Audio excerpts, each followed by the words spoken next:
Abramos a Escritura na segunda epístola de Paulo a Timóteo, capítulo 4.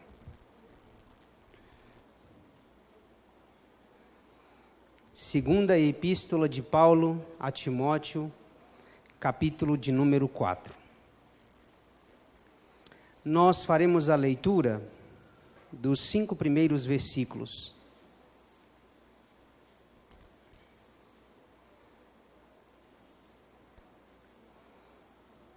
Como é uma porção pequena da Escritura, eu gostaria de convidar os irmãos para que fizéssemos uma leitura em uníssono, lêssemos a uma só voz e fizéssemos uma leitura bem bonita, dando à palavra de Deus todo o prestígio que ela merece.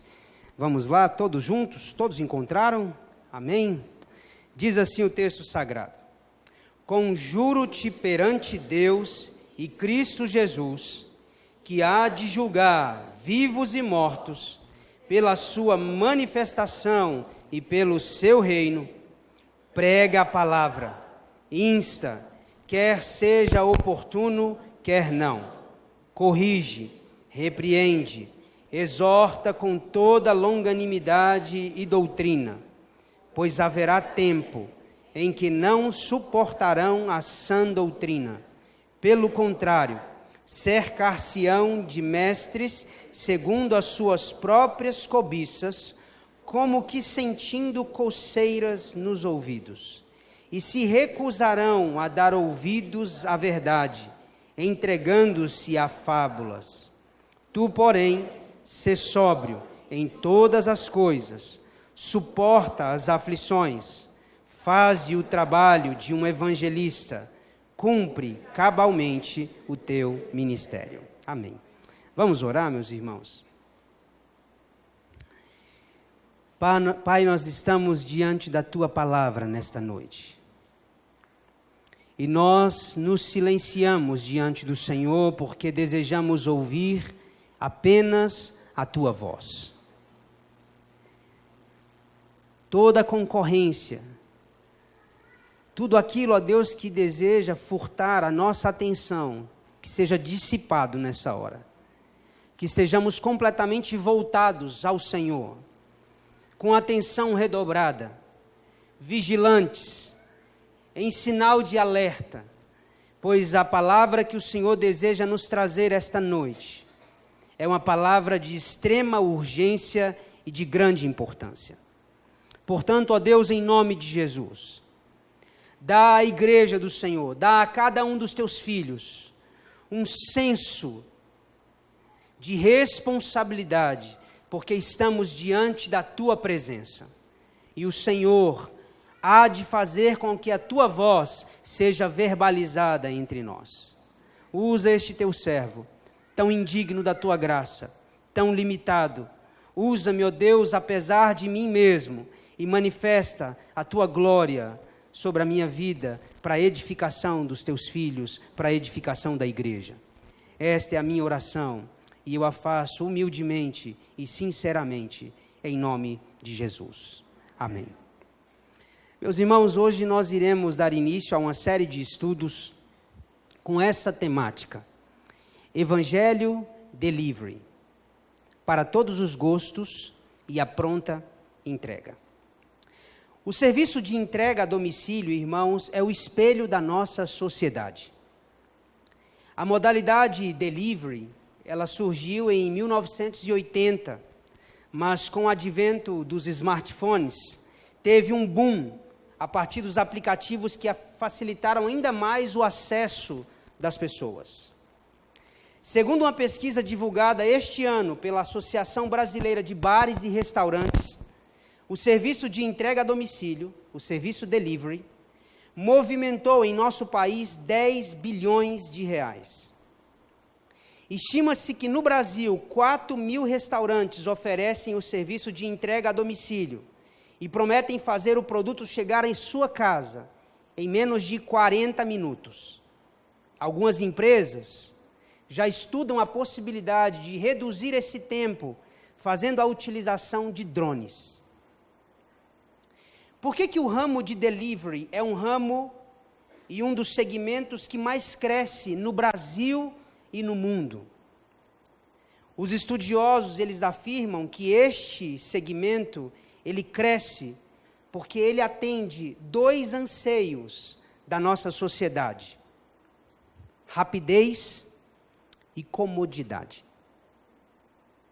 Aquele que tem fome tem pressa para comer. E aquele que tem fome nem sempre tem disposição para preparar a sua refeição. Então este segmento ele atende a esses dois anseios: rapidez e comodidade. Sem grande esforço e pagando barato, você pode adquirir o produto que deseja no conforto do seu sofá, sem sair de casa, fazendo uma simples ligação, ou hoje, fazendo apenas alguns cliques, alguns toques no seu celular. É um serviço típico das grandes cidades. Esse não é um tipo de segmento que prospera em áreas rurais, só prospera no meio urbano. É tudo muito simples. Você tem à sua disposição um vasto cardápio, e você basta escolher o tipo de produto que lhe satisfaz e aguardar confortavelmente que o produto lhe será entregue do jeito que você encomendou.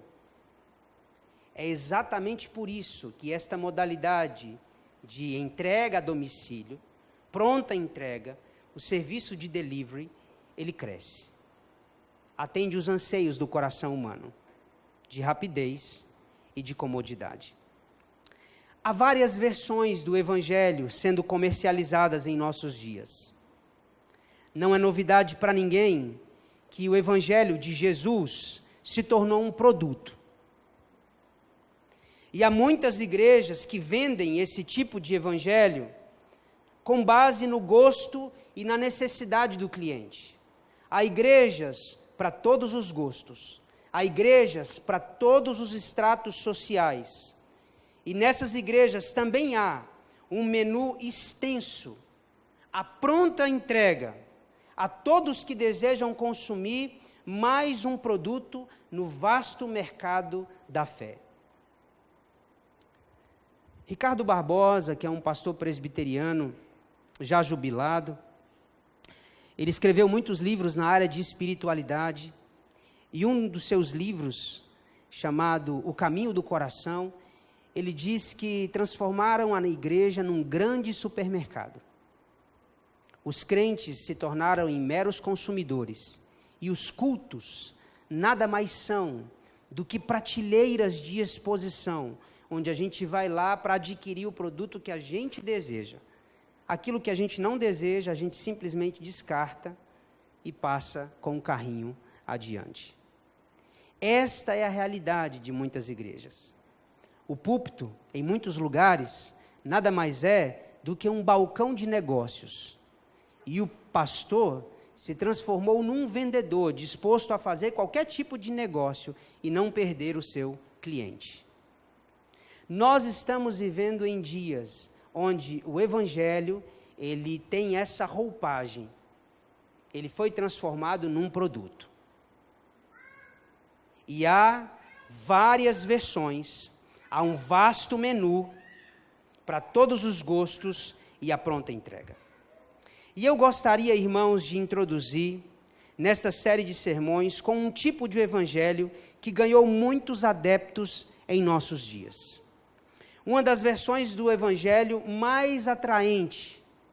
Eu gostaria de iniciar esta série de sermões, Evangelho Delivery, falando sobre o evangelho do entretenimento. A igreja possui uma missão impossível de se realizar em nossos dias: alimentar o apetite voraz dos crentes que estão famintos e ávidos por entretenimento. Há multidões que enchem os templos religiosos, e muitas dessas pessoas não estão atrás de adoração, estão atrás de entretenimento. Charles Haddon Spurgeon, um grande pregador batista, já no século XIX, ele denunciava dizendo: a igreja parou de alimentar as suas ovelhas, para divertir um rebanho de bodes. A igreja deixou de alimentar as suas ovelhas para divertir, entreter um rebanho de bodes. O entretenimento está se tornando a liturgia da igreja pós-moderna. Spurgeon acrescentava, e ele disse: o diabo raramente teve uma ideia mais sagaz do que sugerir à igreja que parte da sua missão é fornecer entretenimento para as pessoas, tendo o propósito de conquistá-las. Há 200 anos atrás, este homem falava sobre isso. Há alguns sinais, irmãos, que estão presentes em nossos dias, que são sinais irrefutáveis de que o Evangelho, uma das versões mais atraentes, é a versão do Evangelho do entretenimento. Eu gostaria de trazer aqui 3 sinais, antes de nós nos demorarmos aqui na exposição da palavra, a fim de contextualizar essa temática. Quais são os sinais que estão presentes hoje em nossas igrejas, em nossa sociedade, que apontam que o evangelho do entretenimento é um evangelho que faz muito sucesso? O primeiro sinal é o seguinte: o culto se transformou num show. A adoração foi substituída por um espetáculo. Não passa de entretenimento mascarado com verniz de santidade e capa de religiosidade. Em muitas igrejas, o culto nada mais é do que um show, um espetáculo. Os músicos não são adoradores, são artistas. O pastor não é um pregador, ele é um popstar. Estamos falando de um contexto histórico em que o culto ao Senhor, a celebração ao Senhor, foi transformada num mero ajuntamento religioso que visa promover show e entretenimento aos cristãos. Essa é a primeira marca. O culto e a adoração se transformaram num show e num espetáculo religioso. A segunda marca dos nossos dias é que o pastor se transformou num animador de auditório. A retórica do orador mais se parece com um stand-up. Há pastores que, quando pregam, não pregam a palavra. Estão muito mais interessados e preocupados em divertir o auditório. São pregadores que amam a popularidade, investem bastante tempo no seu próprio marketing pessoal, possuem uma ótima retórica, mas uma péssima teologia. São doutores na arte da manipulação, mas leigos e desconhecedores absolutos da doutrina da graça, das doutrinas da graça. Este, portanto, é o segundo sinal de que nós estamos mergulhados num contexto onde o evangelho do entretenimento é um evangelho que atrai multidões. A figura pastoral não é mais a figura do profeta, é a figura de um animador de auditórios. O terceiro sinal, irmãos, que apontam para o evangelho do entretenimento, é quando o programa atrai mais as pessoas à igreja do que a própria pregação da palavra. E nós, como membros da igreja, nos utilizamos do entretenimento como uma ferramenta de evangelismo. Dificilmente você vai ver um membro dizendo assim: olha, vamos à igreja hoje, o pastor vai pregar sobre arrependimento e você precisa se arrepender. Ninguém faz um convite assim. Nós transformamos o entretenimento numa ferramenta de evangelismo. A gente diz assim: vamos na igreja hoje, vai ser super legal. O culto vai ser bem divertido. A programação vai ser completamente diferente daquela programação maçante e pedante que você está acostumado a ver. As pessoas são muito mais atraídas à igreja pelo cardápio que a igreja oferece, pelo menu de serviços que a igreja coloca à disposição, do que pela pregação do evangelho. Nós estamos, irmãos, utilizando o entretenimento para atrair as pessoas. 3 marcas, 3 sinais de que o evangelho do entretenimento é o evangelho da moda. O culto se transformou num show, num espetáculo. O pastor se transformou num animador de auditório. É um stand-up. O programa, ele atrai mais as pessoas do que a pregação da palavra.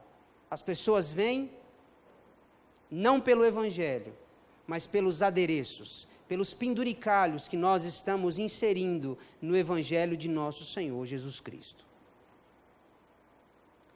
O evangelho do entretenimento faz muito sucesso. E esse texto aqui, irmãos, é um texto muito solene. Há neste texto um sentido muito solene. Paulo evoca nesta perícope o juízo de Deus. Timóteo deveria viver e trabalhar à luz do julgamento iminente. Veja o que Paulo diz a Timóteo. Ele introduz o capítulo 9 dizendo: conjuro-te perante Deus e diante de Cristo Jesus, que há de julgar os vivos e os mortos pela manifestação e pelo seu reino. Paulo está prestes a dar uma solene instrução a Timóteo, mas antes disso, ele utiliza como introdução desta palavra um senso de urgência, um senso de juízo. Ele diz: conjuro-te. William Hendricks, que é um comentarista, diz que o sentido original do verso 1 é um juramento que Paulo exige de Timóteo. Ele impõe a Timóteo alguns compromissos e algumas obrigações. É como se Paulo dissesse assim: Timóteo, diante de Deus, diante do trono de Deus, diante de Cristo Jesus, você vai jurar isso. Você vai me prometer isso. E aí, diante dessa solene advertência, o apóstolo Paulo traz algumas instruções àquele jovem pastor para combater o evangelho do entretenimento. Não sei se todos notaram aí, irmãos, mas o verso de número 3, o apóstolo Paulo diz assim: pois haverá tempo em que não suportarão a sã doutrina, pelo contrário, cercar-se-ão de mestres segundo as suas próprias cobiças, como que sentindo coceira nos ouvidos. A palavra coceira aqui no original, ela também pode ser traduzida como cócegas. O que Paulo está dizendo é que as pessoas que se reúnem na igreja, muitas delas não estão interessadas em doutrina, não estão interessadas na palavra, elas estão se cercando de falsos mestres, cujo ensinamento não é outro, senão provocar nelas cócegas, divertimento. O que elas desejam quando querem ouvir a palavra é se sentirem bem consigo mesmas. Nós estamos falando então de algo que o apóstolo Paulo já combatia na sua época e algo que ele instrui o seu filho na fé, Timóteo, a combater também: o entretenimento dentro da igreja. Diante disso, irmãos, eu gostaria de falar um pouquinho sobre como combater o evangelho do entretenimento. O primeiro ensinamento que o apóstolo Paulo nos traz está aí no verso de número 2. O verso de número 2 diz assim: prega a palavra, insta, quer seja oportuno, quer não, corrige, repreende, exorta com toda longanimidade e doutrina. A primeira maneira de se combater o evangelho do entretenimento, o apóstolo Paulo diz nós precisamos de uma pregação corajosa das verdades eternas. A única maneira de se combater este evangelho do entretenimento é assumindo um compromisso com a pregação da verdade eterna do evangelho. Há igrejas, irmãos, que tomaram uma decisão muito perigosa.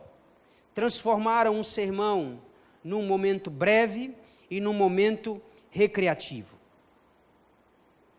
Veja, a expressão que o apóstolo Paulo utiliza é insta. Ele diz, prega a palavra, proclama a palavra, insta. O termo grego aqui, episteme, significa literalmente estar ao lado de, trazendo consigo a ideia de prontidão. Essa palavra era usada para descrever uma guarda militar, sempre em seu posto, preparado para cumprir o seu dever, toda vez que era acionada. Este é o senso de prontidão que Paulo requer de Timóteo e da igreja. Uma pregação corajosa, mas uma pregação que revela as verdades eternas. Ele diz, prega a palavra, corrige, repreende, exorta com longanimidade e com doutrina. Para se combater o evangelho do entretenimento, precisamos assumir uma pregação corajosa das verdades eternas. Mas a realidade, irmãos, é que o povo não quer ouvir a verdade. O povo quer diversão. Não querem reconhecer e chorar por seus pecados. Querem sorrir de piadas religiosas. A maioria das pessoas não querem ser confrontadas. Elas querem pregações que despertem sentimentos agradáveis em seus corações. E aí eu gostaria de dizer a vocês o que a pregação do Evangelho não é. A pregação do Evangelho, irmãos, não é uma palestra emocional, uma palestra motivacional. A pregação do Evangelho não é autoajuda, não é psicologia aplicada às massas, não é uma mensagem para levantar a sua autoestima. É uma pregação destemida, corajosa, uma pregação firme. É isso que Paulo requer de Timóteo e esse é o nosso dever enquanto igreja, pregar o Evangelho, não abrir mão das verdades eternas. Essa é a primeira maneira de se combater o Evangelho do entretenimento. A segunda maneira de se combater o Evangelho do entretenimento está aí no verso de número 3, que foi o verso que eu destaquei ainda há pouco. O apóstolo Paulo diz, pois haverá tempo em que não suportarão a sã doutrina, pelo contrário, cercar-se-ão de mestres segundo as suas próprias cobiças, como que sentindo coceiras nos ouvidos. Paulo está dizendo a Timóteo que para combater o entretenimento é preciso manter firme a sua vocação profética. O papel da igreja é um papel profético na sociedade. O ministério pastoral é um ministério profético na sociedade. Em muitos lugares, irmãos, o modelo do pastor contemporâneo não é mais o pastor de ovelhas e o pregador do evangelho. Em muitos lugares, os pastores nada mais são do que executivos, CEOs, se portam como grandes executivos. Nós precisamos entender que a figura pastoral não é uma figura relacionada a um palestrante. O pastor é um profeta. Portanto, quando o pastor prega, você não pode avaliar e dizer, isso serve para mim ou isso não serve para mim, porque o que o pastor entrega a você é exatamente a palavra de Deus ao seu coração. Para combater o evangelho do entretenimento, nós precisamos manter firmes a nossa vocação profética. Haverá tempos, e creio eu, estes tempos chegaram, as pessoas não suportam a sã doutrina, elas querem o divertimento, elas querem o entretenimento. O sermão que atrai não é um sermão denso doutrinariamente, é um sermão recheado de humor. Deus não chama você aqui para você sorrir da sua situação. Deus chama você a esse lugar para que você chore pelos seus pecados e arrependa-se dos seus maus caminhos. nós precisamos manter firmes a nossa vocação profética. A terceira maneira de se combater o entretenimento religioso está aí no verso de número 4. Paulo diz a Timóteo: e se recusarão a dar ouvidos à verdade, entregando-se a fábulas. A palavra fábula aqui no original é mito. O que as pessoas gostam é de ouvir histórias. Elas se encantam com histórias. Portanto, Paulo está dizendo a Timóteo: se você deseja combater isso, lute contra a tendência de oferecer às pessoas o que elas desejam. Nós não estamos aqui na terra para oferecer às pessoas o que elas querem ouvir, mas o que elas precisam ouvir. O Evangelho, irmãos, não é atrativo. A mensagem da cruz, ela é indigesta e nada palatável. O convite ao arrependimento, ele é repulsivo. É por isso que a mensagem da cruz pregada pelos apóstolos era tido por muitos como uma loucura. E Paulo disse em Corinto: Deus decidiu salvar o mundo pela loucura da pregação. É uma mensagem escandalosa, mas esta é a mensagem da salvação. A mensagem da igreja não é outra, senão a seguinte: arrependei-vos, porque é chegado o reino de Deus. Esta é a nossa mensagem. O que passar disso é religiosidade e tentativas humanas de transformar o Evangelho adocicado e mais palatável ao homem. Paulo está dizendo a Timóteo: as pessoas adoram boas histórias. Elas não suportam a sã doutrina. Elas preferem se entregar a fábulas, a mentiras. Paulo está dizendo: lute contra isso, Timóteo. Lute contra a tendência de oferecer às pessoas o que elas desejam ouvir. Quando você entra aqui nesse lugar, você deve entrar com o coração inclinado e fazendo a seguinte oração: Senhor, eu quero ouvir aquilo que eu preciso ouvir. Não aquilo que eu quero ouvir. Não aquilo que o meu coração deseja ouvir. E quando o Senhor me falar, ainda que seja o contrário daquilo que eu espero e o contrário daquilo que eu desejo fazer, eu assumo diante do Senhor o compromisso de fazer segundo aquilo que a tua palavra está me orientando. O evangelho do entretenimento se combate assim, lutando contra essa tendência de oferecer às pessoas o que elas desejam. Em quarto e último lugar, meus irmãos, o apóstolo Paulo diz aí no verso de número 5, ele diz a Timóteo: tu, porém, sê sóbrio em todas as coisas, suporta as aflições, faz um trabalho de um evangelista e cumpre cabalmente o teu ministério. A palavra cabalmente aí, ela também traz o sentido de fidelidade. O que o apóstolo Paulo está dizendo a Timóteo é que o evangelho do entretenimento, ele se combate quando a igreja assume o compromisso de viver com fidelidade a sua missão. A igreja pós-moderna, irmãos, ela está obcecada pelo sucesso. A igreja pós-moderna, ela está numa busca desenfreada por números e por resultados. Há um fenômeno no Brasil que é o fenômeno das mega igrejas.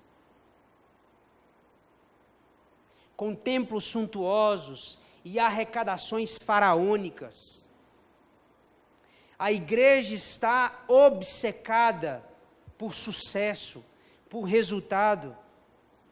Mas o que Paulo está dizendo aqui é que a ênfase do ministério da igreja não pode ser o sucesso, tem que ser a fidelidade. Tamanho não é sinônimo de bênção de Deus. Sabe quais são as igrejas que mais crescem nos Estados Unidos? As igrejas liberais. Igrejas que abriram mão de princípios da palavra de Deus, que inclusive ordenam pastores e pastoras homossexuais. São essas as igrejas que mais crescem nos Estados Unidos. Número não é sinônimo de bênção de Deus. Número, dinheiro, reações positivas nunca foram a medida bíblica do sucesso. Deus mede a igreja não pelo seu tamanho, não pela sua arrecadação, não pela quantidade de membros que ela tem. Deus mede a sua igreja pela sua fidelidade. É isso que Paulo está dizendo a Timóteo: prega a palavra. Ainda que as pessoas saiam da igreja, ainda que as pessoas fujam da tua presença e busquem mensagens mais atrativas, mais palatáveis, mais adocicadas, não abra mão de pregar a verdade. Pregue a verdade eterna. E o apóstolo Paulo diz: cumpre cabalmente e com fidelidade o teu ministério. A definição bíblica, irmãos, de sucesso é fazer a vontade de Deus apesar das consequências. Essa é uma frase de Joe MacArthur Jr. Sucesso no mundo se mede pela quantidade, pelos números. Sucesso na Bíblia se mede pela fidelidade, ainda que os números digam o contrário. Paulo está dizendo: cumpre com fidelidade, cumpre cabalmente o teu ministério, ainda que o preço da fidelidade seja o sofrimento, a rejeição. É isso que ele está dizendo para Timóteo.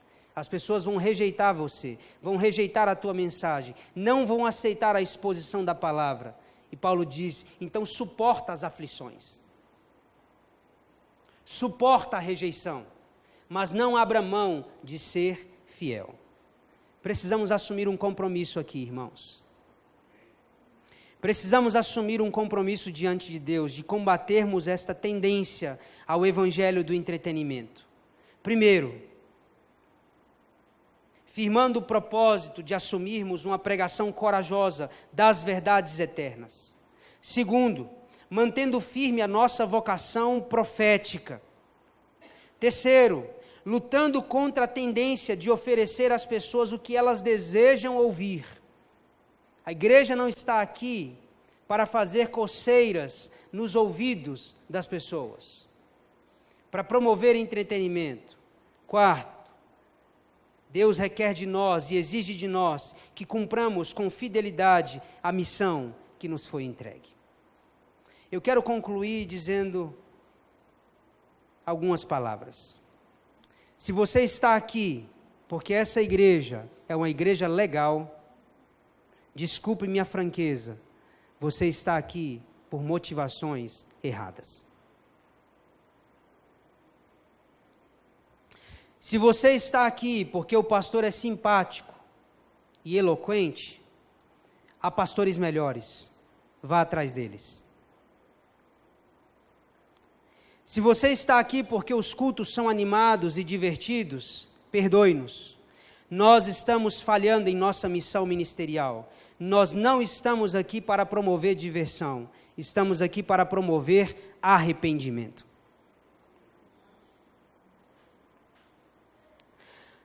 Calvino, comentando esse texto, ele diz o seguinte: é quase impossível mensurar o prejuízo causado pela pregação hipócrita, cujo único objetivo é a ostentação e o espetáculo vazio.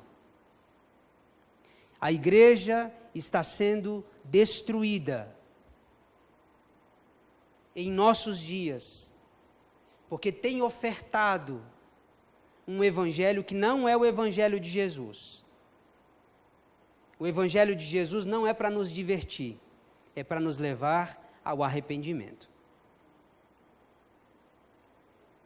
Nós não podemos divertir os bodes, estamos aqui para alimentar as ovelhas e para convidar as pessoas a confessarem diante de Deus os seus pecados. Há muitas versões do Evangelho sendo pregadas. E a que faz mais sucesso hoje é o Evangelho do entretenimento. Eu queria convidar você para que você, nesse momento, curvasse a sua cabeça e fechasse os seus olhos.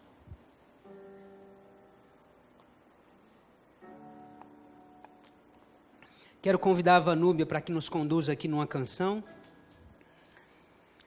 E enquanto ela canta esta canção, eu quero convidar você para que você se arrependa. Para que você confesse a Deus os seus pecados e as suas iniquidades. Se a sua motivação for outra, senão a cruz de Cristo, você está com motivações equivocadas em seu coração. Se o seu desejo em vir à igreja for outro, senão a cruz, senão a morte de Cristo Jesus e a sua ressurreição, você está profundamente perdido. E quero convidar você para que confesse a Deus os teus pecados. E peça ao Senhor: Senhor, o que eu quero é a essência do Evangelho. O Evangelho verdadeiro, o Evangelho puro. Eu não quero que os meus ouvidos sejam atraídos por aquilo que me faz bem, fazer cócegas nos meus ouvidos, não. Eu quero ser repreendido, exortado, disciplinado se for preciso, mas eu quero as verdades eternas do Evangelho. Pai, restaura em nós a essência do Evangelho. Não nos deixes, ó Deus, sermos confundidos.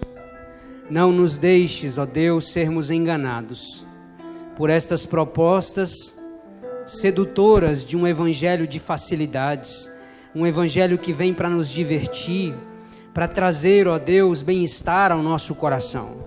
Nós queremos o evangelho tal qual ele é, na sua essência.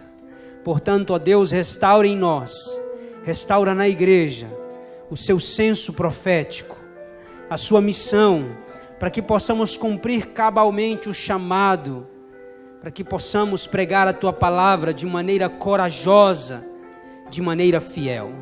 Abençoa as nossas vidas. É o que nós te rogamos, em nome de Jesus e para a glória de Jesus. Amém, Senhor. Amém. Amém, meus irmãos.